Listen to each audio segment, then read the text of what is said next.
What's up, you guys? It's your girl Mo Christine. On today's episode of Kicking It, we've got Chris from WearTesters on YouTube, where they give you in-depth reviews on kicks that help you decide whether you should cop or drop. Definitely had to get him on the show. Let's go.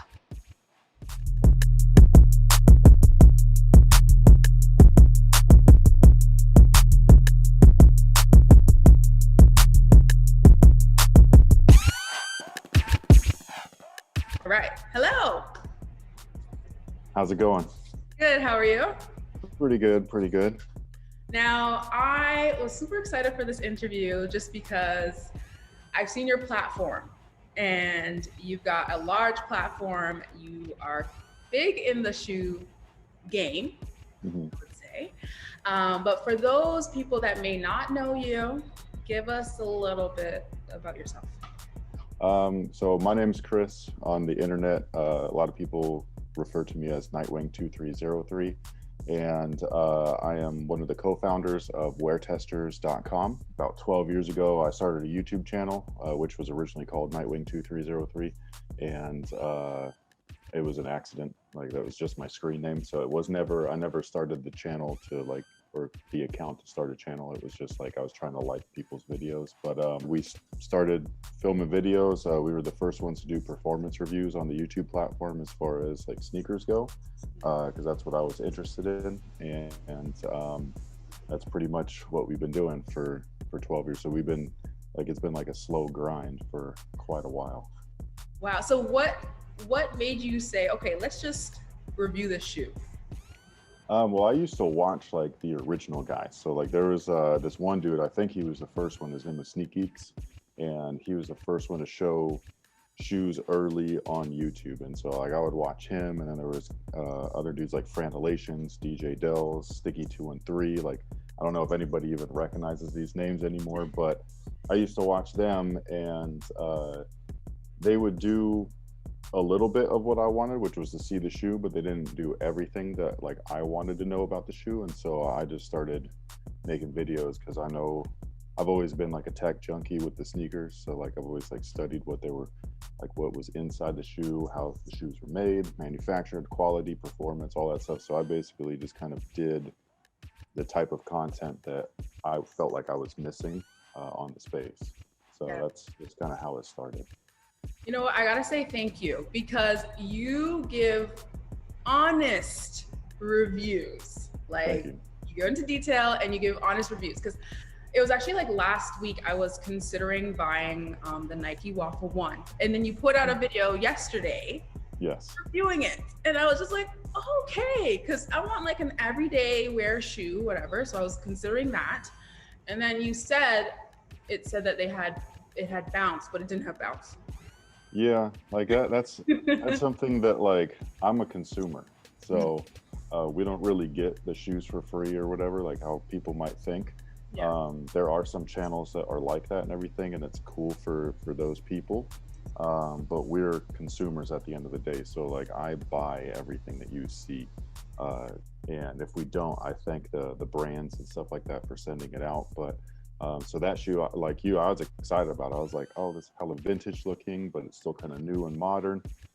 It's got like the waffle look or the old trainer look. And so I'm digging it, and I'm checking them out. And then the product description gets me hyped up. I'm like, oh shit, it's going to be like old school, but bouncy. Unloosened the laces, I put them on, and I was like, where is this bounce that they were speaking of? And I've worn so many different shoes, so many different foams where, you know, I could feel it right away, whether it's good or not. And I was just like, dude, these aren't it. I was disappointed because they've been doing some good stuff with their foams lately, especially on like that vintage look. And that one was just like, I don't know. Yeah, it just wasn't what they said. And I was like, man, this sucks. So I was just bummed. But that's, I guess, where the honesty part comes from, is that I spent $100 on those. And so like, as somebody that spent $100, and this is what I was told, it's not quite what I felt like I got. And so that I just have to just keep it real, I guess. But that's just how I've always been. It's like when we talk with friends about sneakers, and be like, oh, those are trash, or no, those are hot, or whatever. It's just the same thing. So that's how we try to make the channel feel, is that we're just talking to a friend. Okay, so I'm not gonna get them now. I still like the shoe. So when I see some colorways, I'm like, oh, maybe. But then like I have to check myself and be like, bro, like they $100, like you could spend $100 on something else. So Yeah. I need like an everyday shoe just for work. Yeah, like for me, I haven't done this video yet. I've asked our audience if they wanted something like this, and they've all said yes. But like a low key type of sneaker video where like you could rock these and still be a sneakerhead, but like you kind of like a sneakerhead in disguise. And so like I love the vintage stuff. So like right now I'm not even wearing like sneakers, I'm wearing Vans, which are sneakers. But yeah, that's a staple, especially from where I'm from, like California, the Bay. You know, Vans is like an everyday thing. But then there's like if you want to keep it in the Nike wheelhouse, they have this shoe called the Kill Shot, which is an old 70s design, and those are just super slick. They're not comfortable though. They're, you know, a rubber cup sole, but it got like that look though. So like it just really depends on what you're looking for. The Nike Prestos are from like my high school era. Those are just a staple all the time. Like they're mad comfortable. They practically slip-ons. They're breathable. Everything's there. They're affordable. All that stuff. So yeah. So it just depends on what you're looking for. But for me, especially as I've gotten older, like a hard shoe for some reason, like with a lack of cushion, like is better for my ligaments. And so like, you know, I typically wear like 1s or 3s, 4s, stuff like that, and some Vans. So yeah, okay, all right. So I gotta maybe get some Prestos. the Prestos are dope. To me, that's like I live in Sacramento right now, so it doesn't, like our weather doesn't get like too wet or anything. I know that you're up north, so I think it snows up there. Everything. So you probably couldn't wear those during the wintertime, but during the summertime, it's like, it's better than a sandal because it's a sneaker, you know what I mean? So like you can still be comfortable but breathable, yes, but look dope. Yeah, on your channel, I like that you review everything. So it's not just the hyped shoe, you review everything. Yeah, I try. Like a lot of times I don't go after the hype stuff because I'm just simply not interested in a lot of those things. I like the stuff that what drew me in the first place. So a lot of those types of retros, my kind of like flavor or whatever, my vibe is like very, you know, 70s, 80s, early 90s. Like that's just kind of like the style or whatever that I like. Some of the newer stuff is cool. Like I like some of the off-whites and things like that, and I think that they're dope for what they are. But for the most part, like a lot of people don't like Team Jordans. It's just like what I grew up on. So it's like, to me, that's just how I get it, you know, and that's my nostalgia hit. So that's where I come from. So yeah, no, a lot of what you see on our channel is just what I like. And then I try to do as much other stuff to keep it as open, but yeah, I really just like what I like. Yeah, but you have a diverse taste, which is good. Yes, that's the weird part, is that I do like some of the new stuff. Mm-hmm. Some of it, they do a great job of making it feel like original, you know what I mean? And I think that that's really dope, and I think that they should be commended for that. So that's where a lot of it comes into play. Plus, I still like the tech side of things, and that's where you'll get a lot of this newer shit, and sometimes it's just ugly, you know what I mean? But like, you're just like, but bro, they're comfortable though, you know? So like, it depends. So I just want to try everything. Again, I'm a consumer, so like, I want to know what that's about, maybe just as much as the next person. And that's just kind of like where we connect, like with our audience, which is like, I'm just like everybody else. Yeah. Now you say you started your channel 12 years ago, but when did that love for the sneaker culture start for you? Sneakers for me was a necessity thing. So like, I was playing basketball, but like I didn't grow up with a lot of money. So like we shop at Payless. And so that was my idea as a kid of like, oh, we're getting new shoes, we're going to Payless. And so I thought that was cool. So right around the 6th grade, I started getting made fun of on the basketball court, and they were all making fun of my sneakers, to which I was just like, I don't know what everybody's talking about. Like I had no idea. And then that's when I noticed like everybody was wearing a swoosh. And I was like, well, what is this? And they were like, bro, these are Nikes, this, that, and the other. And so they really like opened my eyes to this other world. But back then we weren't sneakerheads. We just played basketball. We liked, you know, Jordans, pennies, whatever, the Iversons and all of that stuff. So it's like very eclectic. The Fila, Grant Hills, like all kinds of shit, you know what I mean? So that's just what started me liking the product in general is just because, like, I wouldn't say I needed it, but like, it kind of fit in with the activity that I was doing. Yeah. And then from there, uh, I don't want to say I have like an addictive personality, but like when I get into something, like I really do get into it. And so like I will deep dive, I will research all of this stuff. And again, I want to try like everything. And so that's where like I just became genuinely overly curious about footwear. And I would sit there in class and study the slam and the East Bays, and I wouldn't really care about what was going on in school. But yeah, I was just all about the footwear. So that's just kind of how things started, was really on a basketball court first. It just kind of naturally developed. I like it. Now you've got a whole bunch of checks, stripes, everything I around. got everything. Yeah. So like that's the cool part about like this whole retro thing. Yes. Like right when I was in high school, like the tail end of my high school, they started really doing the retro. That's when like the Jordan became a brand. And when they did that, because I was the weird kid that wanted the old shoes, but where we grew up, everybody wanted the new thing. Yes. So like today, if you ask a new sneakerhead what they think about the Jordan 15, they're like, oh, those are garbage. But like back in '99, everybody wanted that 15. Like, and I'm talking about like everybody in my school that was into sneakers or into basketball wanted that weird ass looking Jordan. And I'm sitting there being like, I really want a pair of ones. You know what I mean? Like I was always into that like old stuff, and I missed out. I was really small. I was born in '83, so like by '85, I'm only a few years old. My mom's not getting me J's. You know what I mean? So yeah, so that's where like I've always been attracted to the old stuff. And so when they started retroing in '99, I was just like, wow, this is so sick. Like I was still broke though, so I couldn't really afford shit. But like at least it was there, so I could like pick it up and hold it, because those were things I'd only see them in a magazine, And so like I couldn't ever truly experience even like the touch or the smell. So like that's where like when the retro thing started, I was like, this is just heaven. Yeah. Now, is there a shoe, like the story behind a shoe design, that is your favorite? As far as like a design goes, I don't know.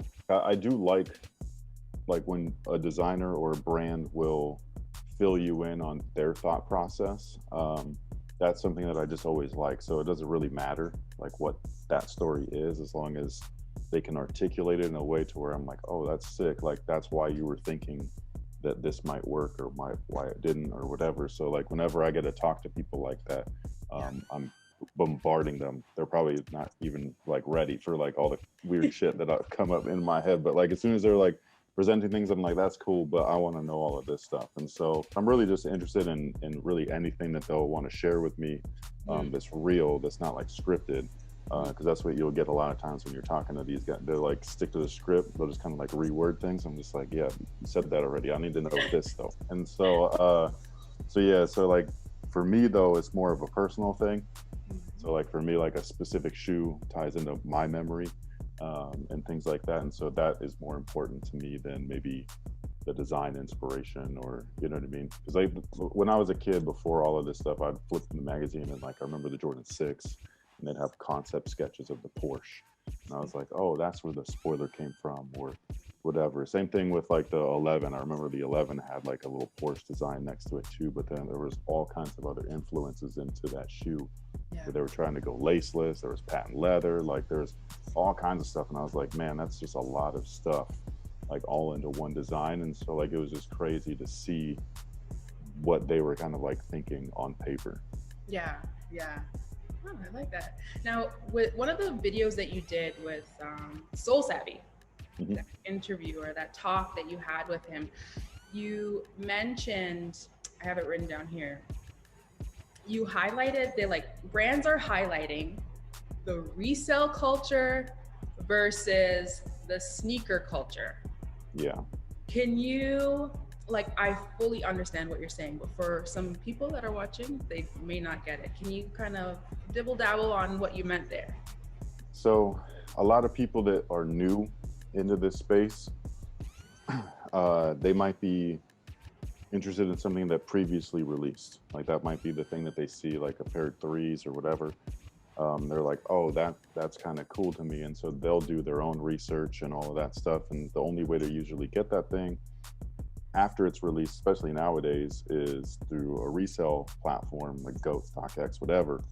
When they go on those platforms, these prices are ridiculous. Okay, it was never like this when we were growing up. Like there'd be resellers, and that's normal. Like stuff sells out, and that dude, oh, I still got a pair under my bed or whatever. Did you want them? They'll like $100, whatever. Like all that stuff. So like that's just kind of like the way that things always have been since the beginning of man, is like the trade and barter system.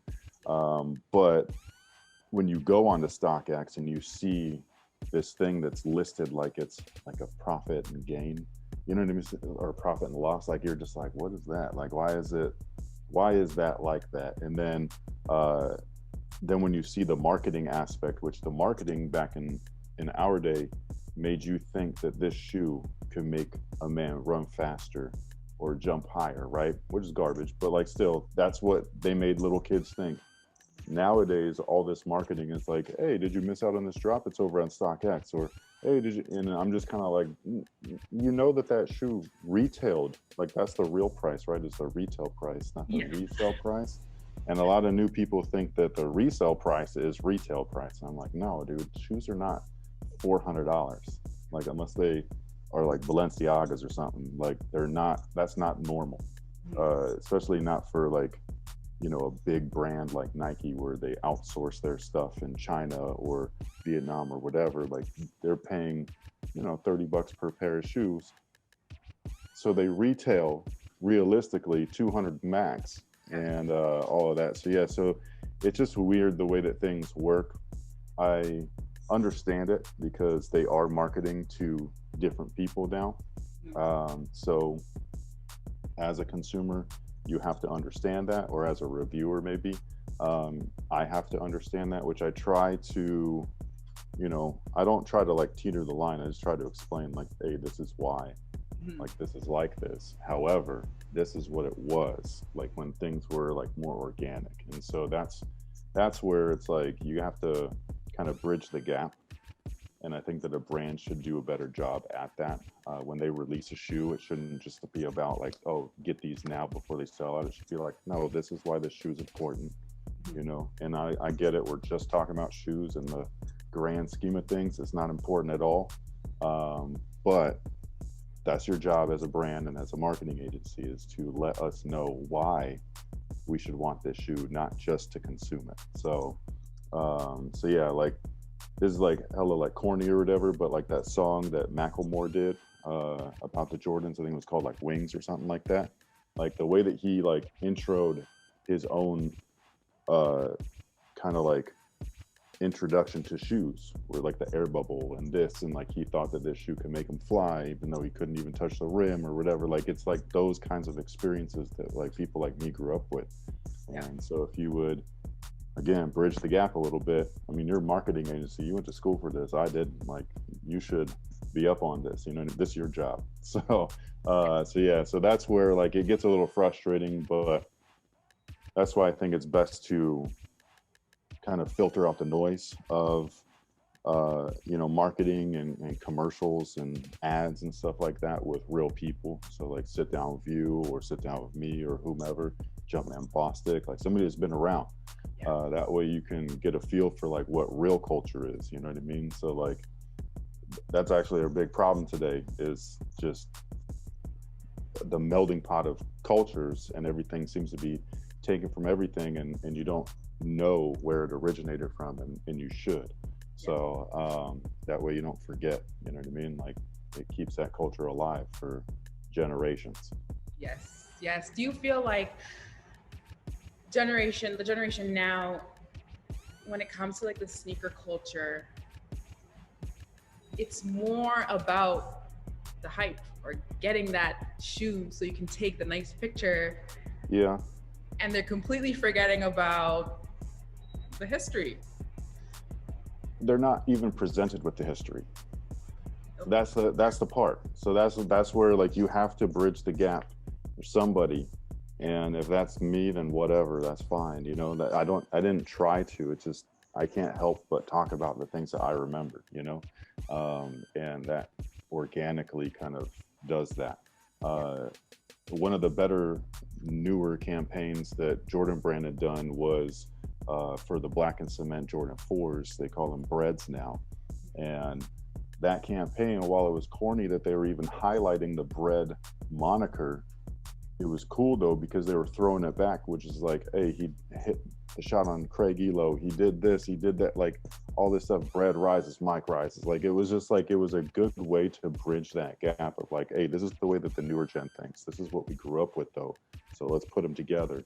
And that to me was one of the better new commercials, other than like, this is the new shoe, go get it, or this is the new old shoe, it's back for the first time, go get it. Yeah. You know, like everything's orange and they're like shattered backboard 13s, shattered backboard this. And I'm just like, bro, like what? This has nothing to do with any of that stuff, you know? And so it's just like, it's weird. So, yeah, so I think that it's interesting, but at the same time, every generation's got their own nostalgia, you know?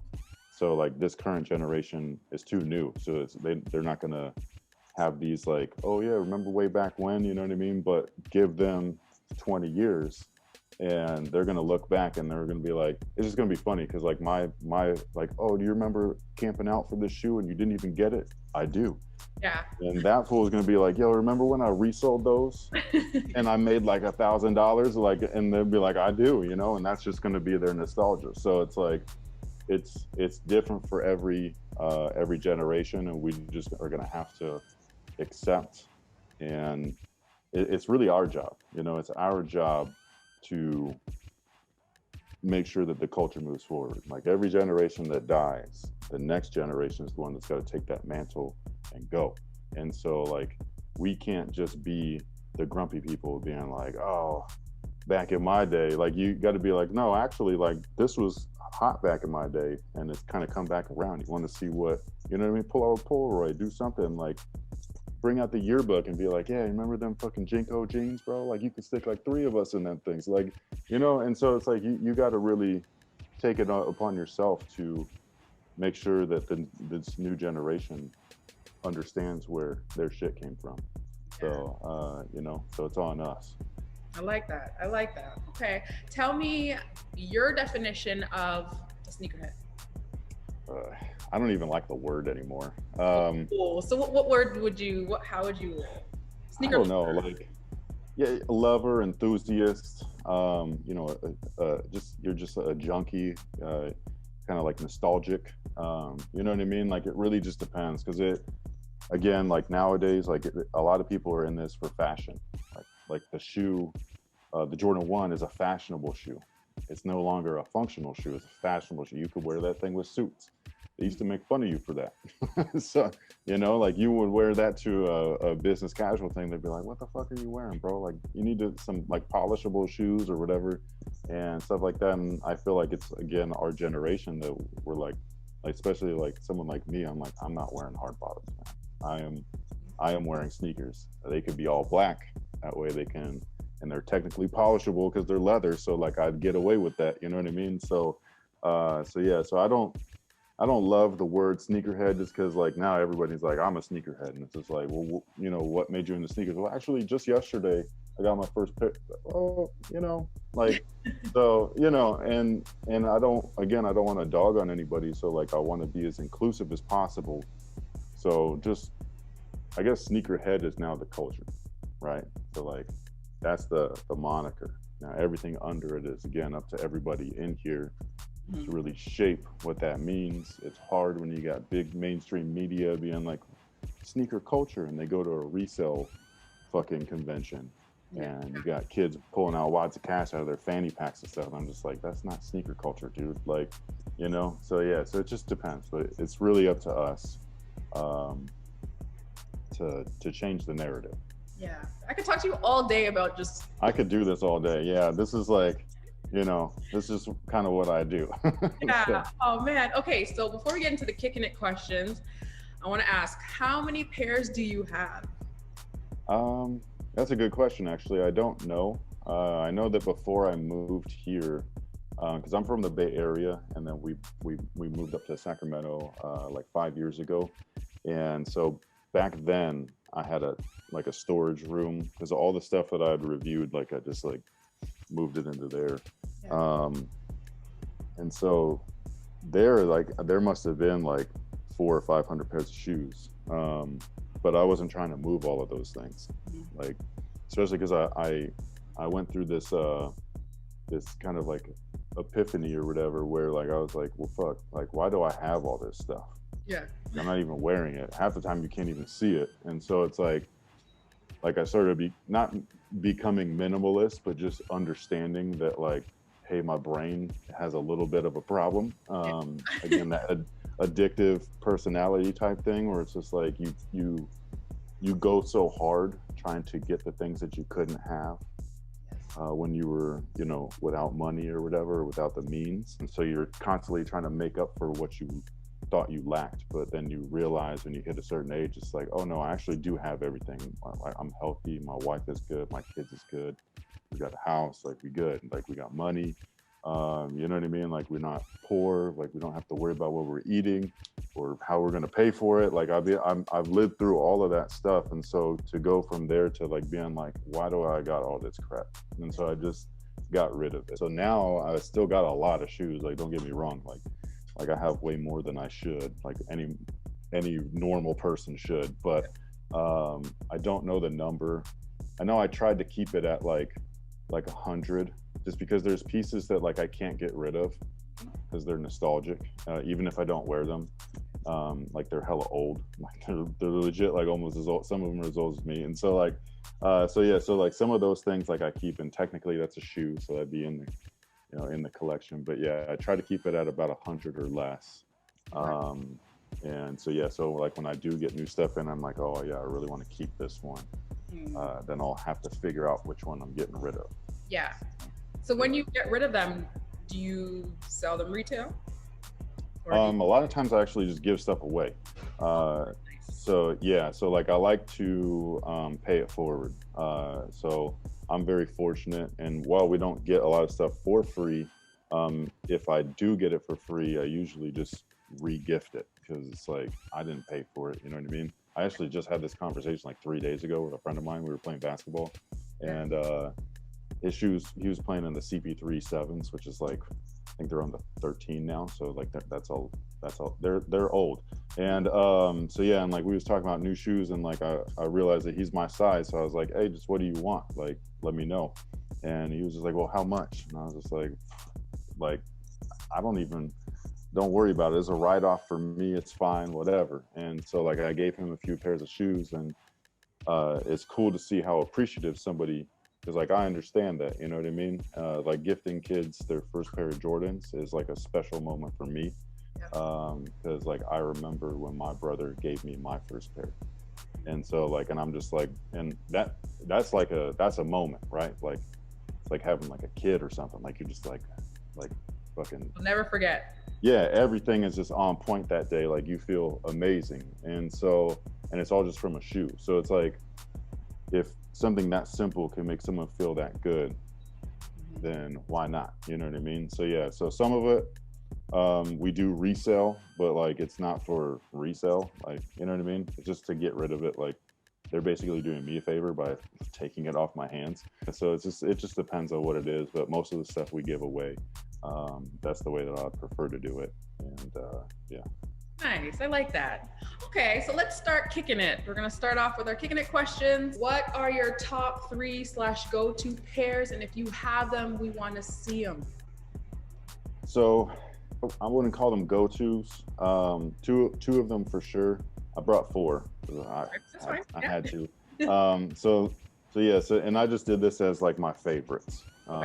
Okay. So these are the first ones that I bought myself. This is a Jumpman shoe. This is the very first non-signature Jordan shoe to ever release. I worked my ass off all summer long to save up $110. So this is one of them shoes that I can't get rid of. You know what I mean? And so yeah, and I have like the retros of these, and they're not as good, but I can't help it. I have to, you know what I mean? Yeah. And so yeah, so I love this shoe. It's the Jumpman Pro. It's just one of my favorite shoes. Might be my favorite of all time. That's the other problem is like you ask me what my favorite shoe is, and that's like a different answer every time. These guys are no longer wearable, unfortunately, but this is just one of my favorite sneakers ever. This is the Penny 2s in the Orlando colorway. Absolutely love these on and off court. They're fantastic. Every time they retro, I always grab a pair. These next two. Didn't you get them like restored? You don't want to get? Actually, I have the other one is completely taken apart because I was trying to like figure out how to do it. Or I mean, I know how to do it, but like I wanted to try to do it.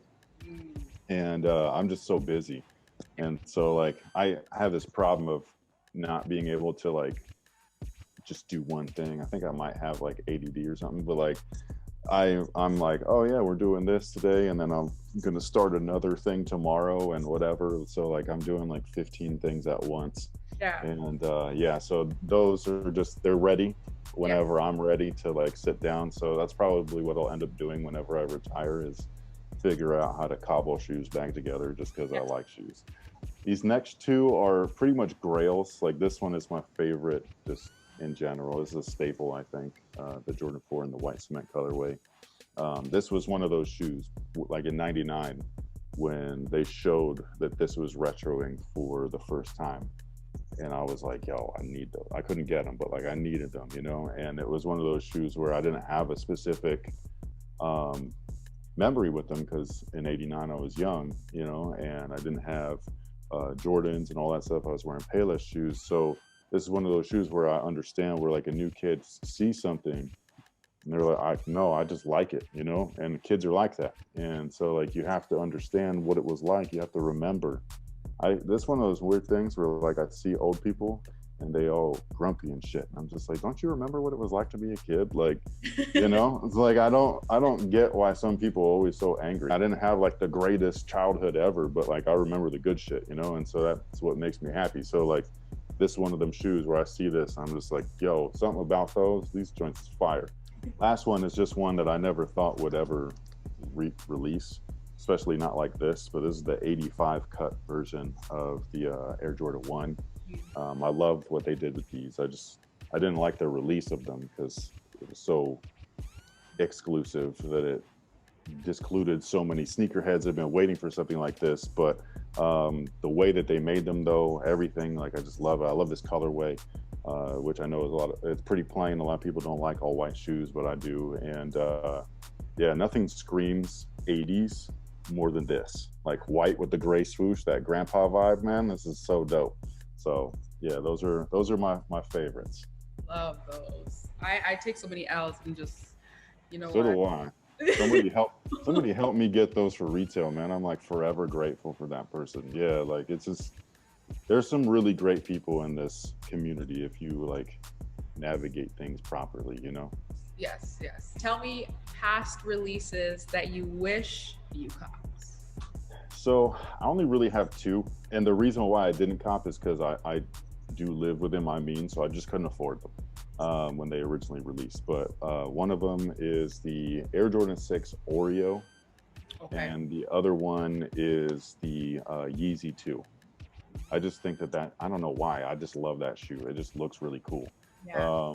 You know, Kanye is great too, but like the shoe is fucking amazing. So like that was one of those weird sneakers where like, again, like people think that I don't like hype things, but that was one of them where I looked at that and I was like, no, those are just clean. Like that, like whoever helped him, you know, design that, like kudos, because that is killer. And then the Oreo 6s, I couldn't buy shoes whenever they were releasing, you know what I mean? So like I ended up missing out on those. I wish that I got a pair, but I didn't. And now that resale is as prevalent as ever, I can't fucking afford them still, because now they cost way more money than they're worth, you know? And I'm just like, nah, I'm good, man. I'll just wait. Yeah, I mean, they'll retro them anyways. Exactly. So yeah. Are there any upcoming releases that you plan on going for? So let me pull out my phone, because there's so many that I end up forgetting like what's coming out. Hmm. Actually, these right here, the low top version's coming out, so I am mildly excited for those. So I'm not super excited because I know that that's like an automatic L. So like that's another thing too, is that you try to be like excited for stuff, but it's like, bro, I know I can't get it. So Yep. you know, and that's a big problem in shoes. If you can't be genuinely excited for the release date, which is how we used to be, Yep. then what is this all for? You know? I know. So yeah, so like if you know that you're gonna lose out on them, then like that's when you start to question like, why am I a sneakerhead, right? Story of my life. Yeah. So like and for someone like us, like we just grew up with all of this stuff. So like even when I'm like, nah, I'm done with this, and they show what's coming, I'm like, you know, those would be pretty cool. Yeah, I'm looking. I guess there's not a ton of stuff. I will say that the 36, the annual flagship or the annual game shoe, I'm always excited to see those. I know that we did see them like on Tatum's feet and everything, but to be able to actually touch it and put it on, Yes. that's something to like be like, oh, what did this one feel like? You know, the new game shoe still excites me just like it used to. So yeah, the LeBron 19 looks crazy comfortable. They got hella tech in there.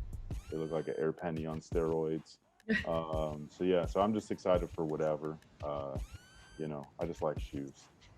I feel you. I feel it. And you know what? We are gonna keep it locked on your YouTube to see what you got, or if you got them. For sure. Yeah. The cool thing about right now is that a lot of like some of the old stuff that kind of like flew under the radar, like, you know, like 6-7 years ago, you could probably get it for a decent price now because everybody's so infatuated with what just came out. So like that's one of the good things, that I've been able to like take my time and go back, and I have like that mental checklist, and so I'm slowly either re-obtaining things that I got rid of that I was like, maybe I shouldn't have gotten rid of those, or getting things that I never got before. Nice. All right. Well, you kicked it with me. Before we end, I have a soul or troll box. Okay. So a trolling box. I'm gonna take one out. It's either gonna ask you a trolling question about shoes or just about life. It might be random. Okay. All right. This sounds cool. Shake it up. And if you're feeling nice after, we could do two. Just saying. Okay. Yeah. Okay. Would you rather bathe in dishwater or wash dishes in your bath water? Can you repeat that? Would you rather bathe in the dish water or wash your dishes in your bath water? Yo, both of those is hella nasty. You gotta choose one.